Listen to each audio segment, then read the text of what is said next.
Hello hi. नमस्कार, प्रणाम आप सभी लोगों को बहुत बहुत स्वागत है दोस्तों आपका। दोस्तों चैत का महीना चल रहा है। यह महीना अपने आप में देखिए कितना खूबसूरत महीना है। प्रकृति हमारा स्वागत कर रही है अपने आप को रंग बिरंगी बना के। कोई पेड़ आजकल लाल दिखाई देता है तो कोई सफेद दिखाई देता है और हरे पेड़ तो भरमार है। पेड़ों में नए नए पत्ते आते हैं, वह हमारे दिल को सुकून देते हैं। दोस्तों इस महीने में, इस चैत के महीने में उससे भी ज्यादा कोई दिल को सुकून दे तो वह एक लोक पर्व देता है जिसका नाम है भितौली। क्या है भितौली और लोग क्यों मनाते हैं भितौली? भितौली का शाब्दिक अर्थ होता है भेंट घाट या मिलन। और चैत के महीने में हमारे उत्तराखंड में लोग मतलब जो लड़के होते हैं अपने बहन के वहां जाते हैं और पिता अपनी बेटी के यहाँ जाते हैं और कुछ गिफ्ट ले जाते हैं और पकवान ले जाते हैं। यह जो त्योहार है उत्तराखंड का लोक पर्व है और सालों से मनाया जा रहा है। और इस लोक पर्व की एक अपनी कहानी रही है। इसे उत्तराखंड के अनेक भागों में अलग नामों से जाना जाता है। हम अपने क्षेत्र की बात करें तो इसे आवा कहा जाता है। इसका भी शाब्दिक अर्थ वही है कि आप आओ हमसे मिलने। और ऊपर के पहाड़ों में इसे भितौली कहा जाता है। भितौली के पीछे एक लोक कथा जुड़ी हुई है।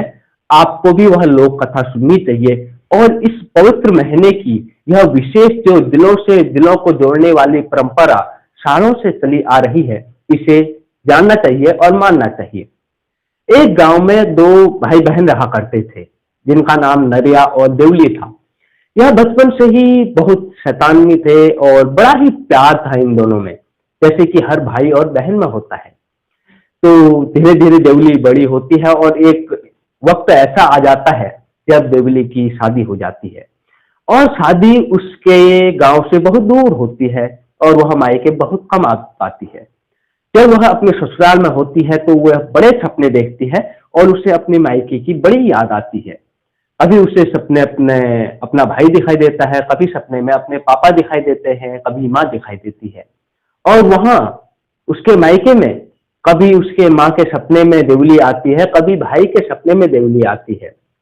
एक दिन माँ के सपने में आता है कि देवली मायके आना चाहती है लेकिन आ नहीं पा रही है और उसे अपने मायके की बहुत याद आ रही है।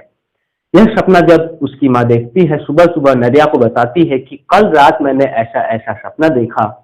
आज तू अपनी बहन के वहां चले जा और सुबह सुबह बहुत सारे पकवान बना के एक टोकरी में रख देती है। और जो उसके मायके में फल होते हैं, अक्सर सभी घरों में कुछ न कुछ तो फल पहाड़ों में होते ही हैं, और फल भी रखती है। और एक साड़ी, बिंदी और अनेक चीज जो श्रृंगार की होती हैं, एक पूरी टोकरी भर देती है गिफ्ट से। और भाई बड़ी खुशी खुशी से अपनी बहन की घर की ओर चलता है। बड़ी ही जल्दी वह, क्योंकि खुशी के मारे वह इतनी तेज जाता है, कुछ ही घंटों में अपनी बहन के यहाँ पहुंच जाता है। लेकिन जब नरिया वहां गया, देवली सो रही थी और भाई ने सोचा देवली भी काम करके बहुत ज्यादा थक जाती होगी, इसलिए इस समय इसे नहीं उठाता हूँ, थोड़ी देर इंतजार कर लेता हूँ। नरिया बाहर से बैठ के इंतजार करने लगता है। 1 घंटा गुजरता है, 2 घंटे निकल जाते हैं और 3 घंटे निकल जाते हैं। और अब रात होने वाली थी और वापिस नरिया को आज अपने घर भी जाना है। और अगले दिन शनिवार है और पहाड़ों में अक्सर शनिवार को इधर उधर जाना उतना सही नहीं माना जाता और अभी भी लोग इसे मानते हैं। यह एक पहले से चली आ रही रीति है। तो नरिया सोचता है कि अब मैं इसको दरवाजे पर रख जाता हूँ, मैं अपने घर की ओर जाता हूँ, क्योंकि रात होने से पहले मुझे अपने घर पहुंचना होता है। नरिया वहां से चल देता है अपने घर की ओर। तभी देवली की आंख खुलती है और देवली ढूंढती है और जब टोकरी को देखती है तो नरिया आया था, मैं मिल लूंगी।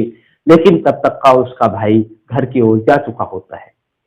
वह कहती है कि मेरा भाई भूखा रह गो और मैं सित्या रह गया, यानी कि मेरा भाई भूखा ही रह गया और मैं पूरे दिन सोते ही रह गई। तो उसे बड़ा कष्ट होता है, बड़ा दुख होता है, रोने लगती है जोर जोर से।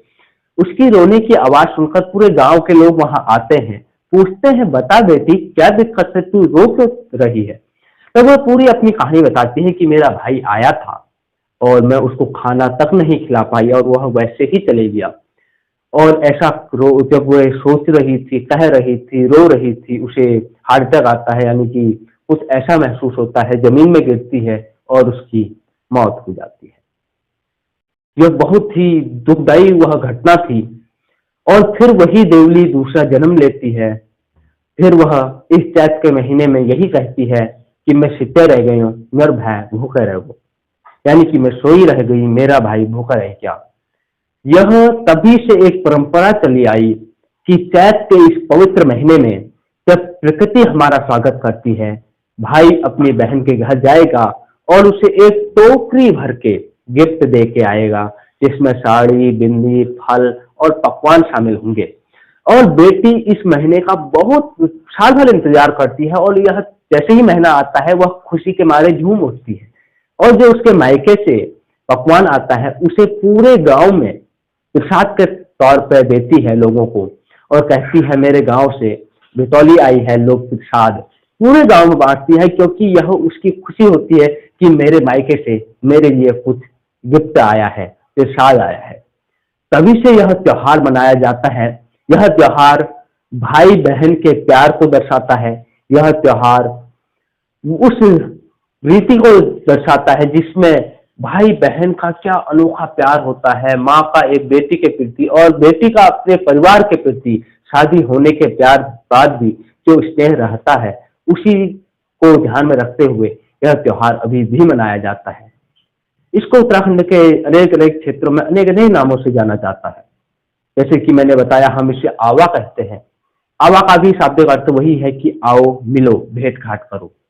तो इसलिए आपके क्षेत्रों में इसे क्या कहते हैं, इस पवित्र महीने, चैत के महीने में इस भेटौली के त्योहार को आप किस रूप से मनाते हैं, और इसके पीछे की आपको क्या कहानियां पता है, और आप अपनी बहन के वहां जाते हैं तो क्या ले जाते हैं, अपने कुछ भी भावना इस वीडियो में व्यक्त कर सकते हैं।